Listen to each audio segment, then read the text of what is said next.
Всем большой привет, всем здравствуйте.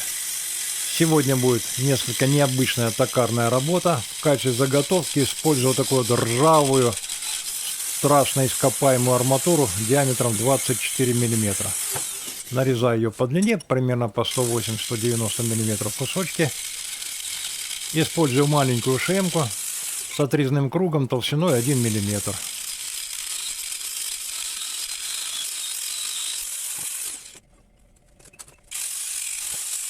Дальнейшую работу буду делать на маленьком токарном станке SGM 360.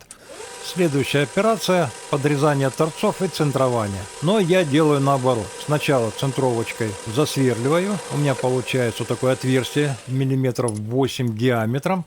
И теперь я спокойночко обычным резцом торцую. Для чего это сделано? А чтобы у меня резечек близко к центру не подходил, потому что любой токарь знает, что при торцевании на торце детали остается маленькая бабышка, да, и когда она срезается резцом, есть вероятность, что резец у вас может обломиться. Но если у вас все правильно поставлено, то это сводится к минимуму. Но зачем рисковать? Я сначала просверливаю отверстие, а потом уже под это отверстие делаю торцов. Так я гарантированно спасаю свой резец. И торцевание, и центрование делаю примерно на 600 оборотах в минуту. При центровочке, естественно, использую маслица, чтобы это происходило помягче.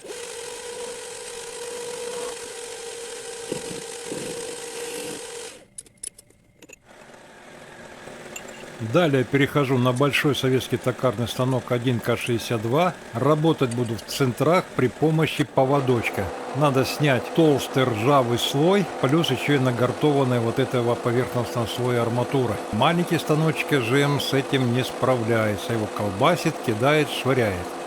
Но для этих целей у меня есть вот такой огромный советский монстр весом больше 2 тонн, который вполне с этой задачей справляется. Как видите, деталь вставляется между центрами. Этим самым я добиваюсь соосности, без биения, протачивания и все остальное. А основное крутящее усилие передается именно при помощи поводка, который упирается в один из кулачков. То есть вращение через кулачок и поводок на деталь. А чтобы она не била и чтобы все было соосно, да это отвечают центра. Обдирку ржавого и нагортованного слоя арматуры делаю проходным отогнутым резцом с твердосплавной пластинкой ВК-8.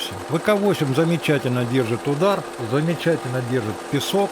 Ну, в общем, для этих целей, как раз вот для ударных нагрузок, он вполне очень хорошо этот резец работает. Так как работаю без эмульсии, чтобы не развозюкивать грязищу после ржавчины, обороты у меня небольшие. Порядка 500-600 оборотов для этого резца это вполне достаточно.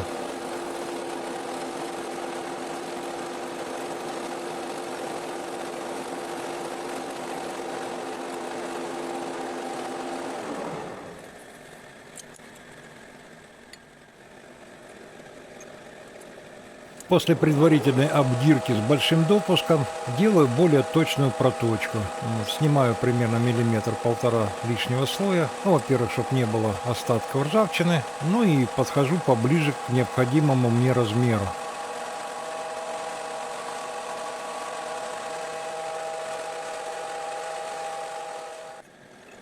Будущие детали будут в нескольких конфигурациях, поэтому эти детали будут у нас со ступенечкой.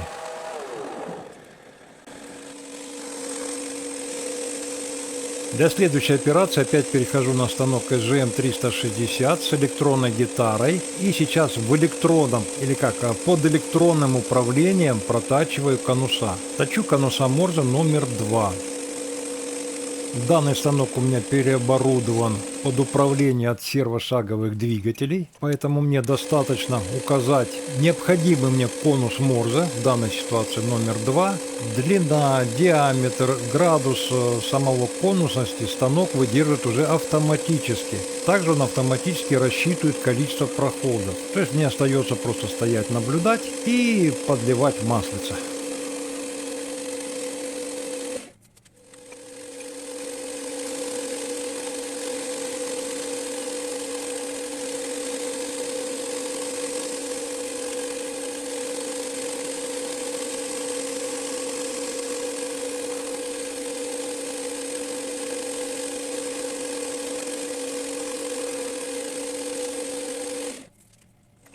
Прошу прощения за многократный показ одной и той же операции с разных ракурсов. Как для токаря это очень завораживающее зрение, когда станок самостоятельно точит конус. Это что-то, это фантастика.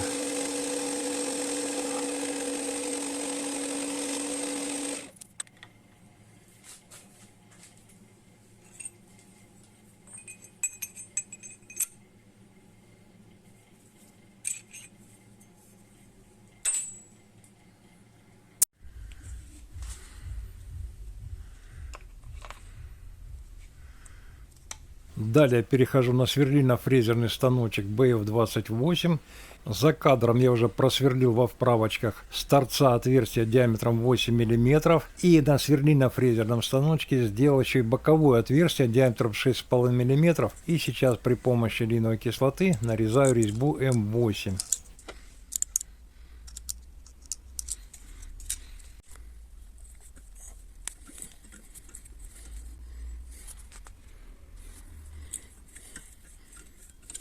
Для собственного удобства первоначально нарезал резьбу мечиком номер 1. Это с неполным профилем. Ну так легче нарезается, легче попадает, мягче идет стружка. Вот. И сейчас калибрую эту же самую резьбу мечиком уже с номером 2, то есть полным профилем резьбы.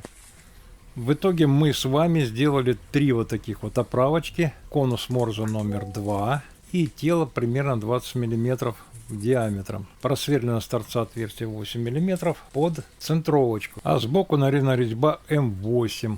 А теперь берем опять ржавую страшную железяку и опять идем на большой станок. Не выкидывайте старые ржавые ломики, они вам пригодятся. Вот вставил его туда, 40-й пруточек. И сейчас потихонечку греем. Ржавчина калина снимается. И заодно равняется. Рукой придавил, он выровнялся. Рукой придавил, он выровнялся. Я уже сегодня 1 метровую выровнял, а это вот вторая пошла. Сегодня будет у нас непонятно. Не то токарочка, не то микроволновое излучение, токи высокой частоты. Короче, все комбинировано. Все дело в том, что вот у меня есть 2-3 вот таких гнутых кривых пруточка. Вы видите, да, насколько вот он в сторону уходит. Вау! От оси, вот, сантиметров на 20, наверное, да, от осевой линии. Его надо выровнять. Круглячок, 40-очка. Кувалдой лупить по нему, ребят, бесполезно. Это кувалду килограмм на 30 надо, да, и наковальню килограмм на 150. У меня ее нет. Но зато у меня есть индукционный нагреватель. Микроша 3000 ватт мощностью. И посмотрим, что из этого выйдет. Включаем.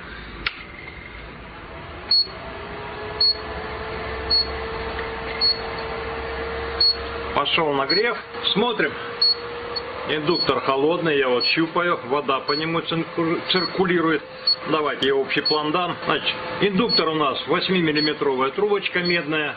Буквально раз, два, три, с половиной 4 витка имеет. Тут 3, да, видно.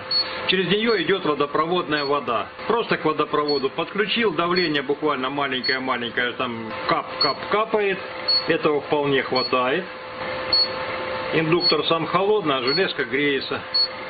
Вот видите, уже под индуктором пруточек 40 мм диаметром, уже красненький.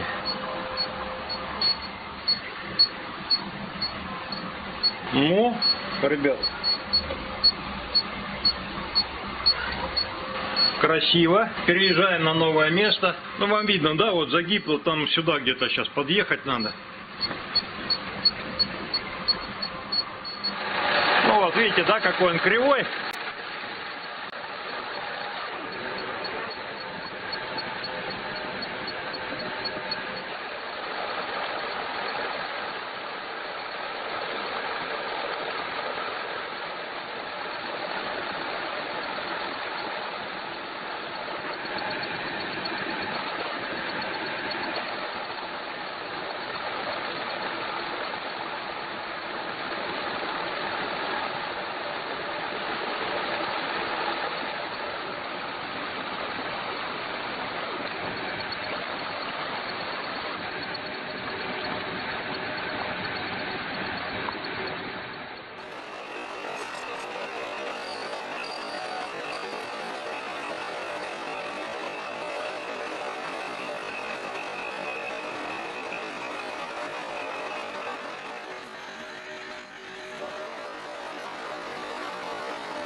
Полученные заготовочки у меня готовые, пролежали некоторое время на центральном моем складе. И, наконец-то, настало их время, запускаем в работу.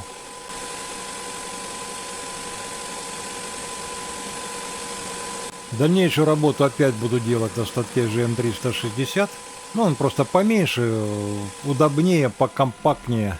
Вот так вот этот станок умеет обрезать сталь 40-45 какая-то сталь резцом шириной 4 миллиметра. Ну, слегка где-то вибрация есть, но это не критично и не страшно. Нарезаю заготовки необходимой мне длины.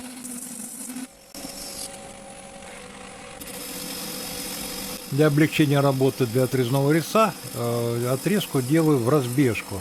Ну, то есть примерно наполовину ширина на пайке. Отхожу в сторону, подрезаю на немножко, потом опять в сторону, подрезаю еще немножко. И вот такой вот лесенкой резцу это легче и легко выходит стружка. То есть я устраняю вероятность вламывания резца и плохо выходящей стружкой. Господи, пока выговорил.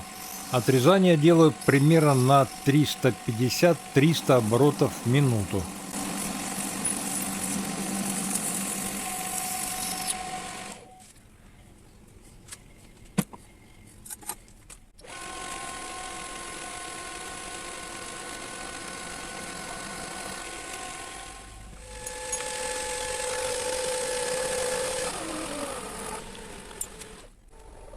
За кадром предварительно просверлил отверстие 18 мм и сейчас сверлом в 20 мм калибрую полученное отверстие. Обороты небольшие, тут буквально 200 оборотов в минуту, может быть даже 160, я уже не помню, с маслицем, обязательно с маслом это делается. Итак, отверстие прокалибровано, и следующей операцией необходимо делаю отверстие под развертку. Ну, во-первых, гладенько, красивенько, убираются всевозможные лишние заусенцы. Под развертки отверстие получается красивше. Сейчас примерно 100-120 оборотов на шпинделе станка. Скорость небольшая, чтобы если закусило, я успел выбросить эти руки, чтобы не переломать себе пальцы.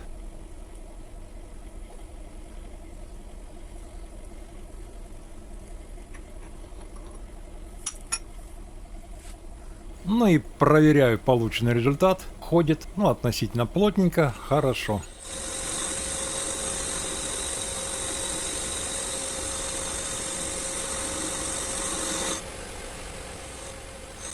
Ну а сейчас станок в автоматическом режиме под управлением от электронной гитары растачивает отверстие с диаметром 20 мм на диаметр 38 мм и глубиной 16 мм. Деталь сейчас крутится со скоростью примерно 450-500 оборотов в минуту.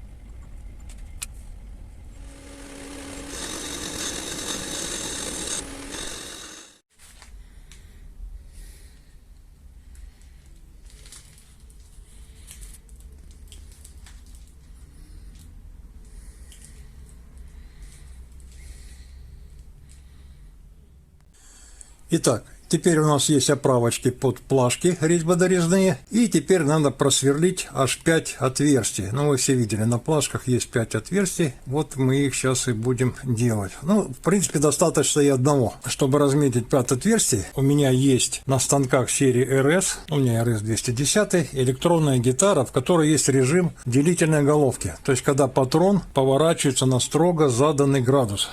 Ну, а тут очень удобно, да, мы 90, то есть берем за 0, потом 90, 180, 270 и пятое отверстие через 45, 315 градусов. Итак, заряжаем. Есть у меня тут рисочка. Как бы это сделать, чтобы было сразу видно с двух сторон? Наверное, вот так попробуем. Вот так будет удобно. Вам будут видны градусы. И я буду резечиком еще делать рисочку. 45 градусов. Теперь я это все дело обнуляю. Вот, и делаю первую риску. Подвинул, поперечно коснулся риса и отхожу. Первая риска готова. Дальше мы делаем 45 поворот или 315. 315.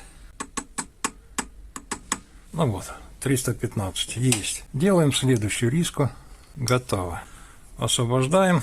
Теперь нам надо 270 градусов. Вот они, 270. 270. Чтобы уж не ошибиться, я тут выписал себе эти все значения.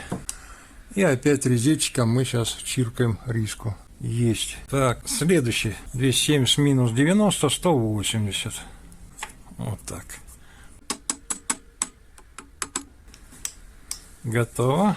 И следующее значение у нас будет 90. 180 минус 90, 90. 90. Вот, в принципе, и все. Полный круг у нас пройден. Давайте опять выйдем на 0.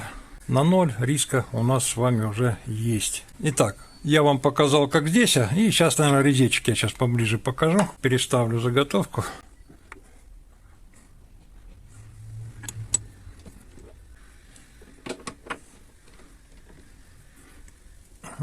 У меня есть линия, я ее сейчас обнуляю. Вот я маркером рисовал, вот мой резечек. Неважно, как я поставил, сейчас обнуляю параметры. Вот они. И даю 45 градусов поворот. Вот он, 45 градусов поворот. Деревянным клинушком просто-напросто фиксируемся. И опять обнуляю. Так, ну а теперь давайте смотреть, как резец риску рисует. Все, рисочка есть. Теперь мне надо 315. Риска есть. Следующий 270. Готово. Следующая 180. Вот она есть. И следующая 90. Готово.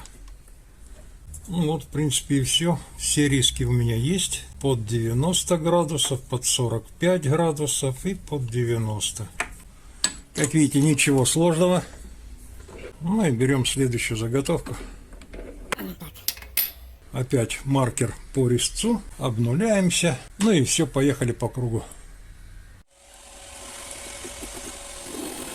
К сожалению, я, как всегда, забыл включить камеру, поэтому момент накернивания и размечания отверстий в кадр не попал. Сейчас я сверлю отверстие сверлом диаметр 5 мм.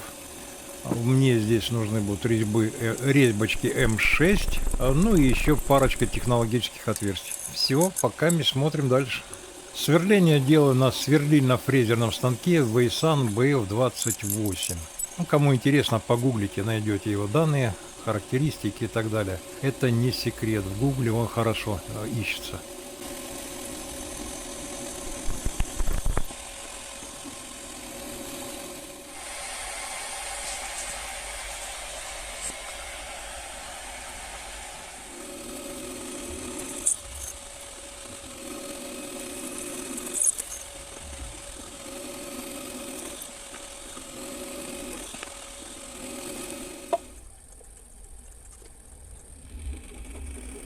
После сверления перехожу в режим резьбонарезания. Мечик М6, обороты буквально там 120-130, маленькие. Работаю с солейновой кислотой, ну так как по стали, чтобы легче резалось. На маленьких оборотах очень мягкая характеристика крутящего момента у этого сверлильного фрезерного станка BF28. То есть он очень хорошо чувствует нагрузку. И поэтому я не боюсь сломать мечик, включаю напрямую. Вот сейчас вы видите, да? Прошел на выход, включаю реверс, и станок обратно тоже идет. То есть получается такой полуавтоматический режим резьбонарезания, что очень удобно. Особенно когда отверстий много.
Итак, строили, точили.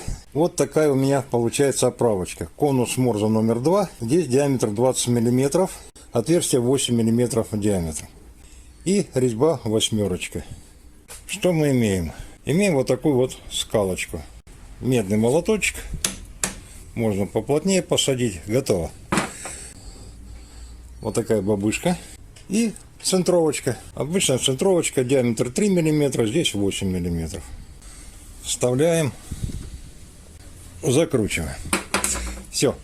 У меня есть центровка. Естественно, может возникнуть вопрос, а нафига это балалайка, когда можно использовать стандартный патрон? Можно. И патрончик. Но патрончика всегда мало, а однажды сделанная вот такая штучка, она по длине как раз тоже получается, вот если ее забивать, вот примерно так же она заходит, примерно так же она по длине получается. То есть размер у нас стандартного патрона, ну, во-первых, тоненький, то есть мимо содержателя хорошо проходит. И во-вторых, у нас теперь на всю оставшуюся жизнь экономится один сверлильный патрон, чисто под центровку. Удобно? Удобно.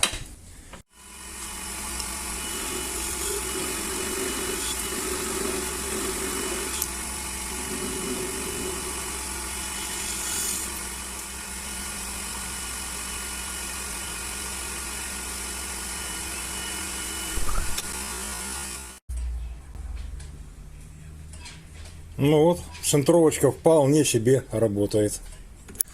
Но у нашей оправочки есть еще одна функция или применение. Если выкрутить вот эту штуку, вытащить центровку и взять только что изготовленную нами вот эту вот, как ее, приспособление, плашка-леркодержатель,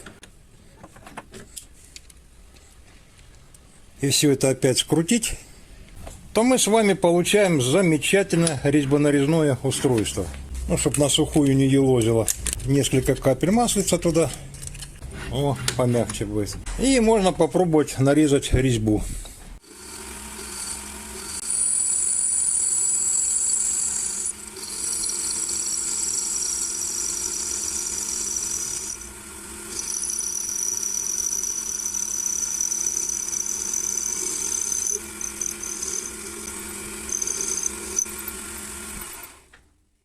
Капнем немножко сюда маслица.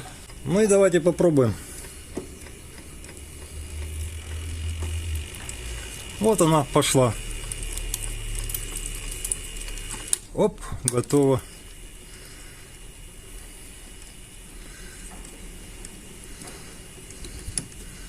Вот она готова. Резьба получилась красивенькая, ровненькая. Ну, естественно, знатоки скажут, что по дюральке то резьбу можно нарезать. По стали попробуйте 12 или 14 нарезать. Да, этот станок 12-14 резьбу, вот так, особенно с крупным шагом, сразу не потянет. Ну, не хватает передаточного отношения на шкивах по мощности. Но ребята делают сюда специально ручной привод, еще что-то. То есть это решаемо. Или же с этой самой штукой можно пойти просто на большой станок, у которого уже это все способно. Ну, понятно, конуса Морзе, если, допустим, второй, можно третий, четвертый, там хоть пятый поставьте сюда, и на 1К62 уже можно будет пользоваться. То есть вот такая штучка у нас есть, она работает. Удобно. Вот она. Вот такую вот форму она имеет. Переставляем побольше, переставляем поменьше. Если надо еще меньшие плашки резать, ставить, вернее, да, резьбу меньше, ну, сюда придется еще переходничок сделать. Под более мелкие плашки, под более мелкие лерки. Ну вот, в принципе, все, что я хотел вам показать. Помните, да, это мы сделали из страшно ржавой куска арматуры, поэтому вот ролик так и назовем. Не выкидывайте ржавую арматуру, сделайте себе полезный инструмент. Еще раз убедились, да, что при наличии оборудования, станков, даже из ржавой арматуры можно сделать что-то очень полезное и очень приятное. Ну, в общем, вот такой комплект у меня инструмента получился. Центровочка, экономим, сверлильный патрон. И вот такая вот приспособление для нарезания резьбы. Не это, я не открыл Америку, это подсмотрено в интернете, это известно всем токарям уже на протяжении 200 лет, наверное, с момента изобретения токарного станка. Но это все равно получается ровнее, чем, допустим, плашкой, которые руками держать надо. Хотя их тоже никто не отменяет. На этом все. Развивайте свои мастерские, будьте здоровы. Ну и всем пока.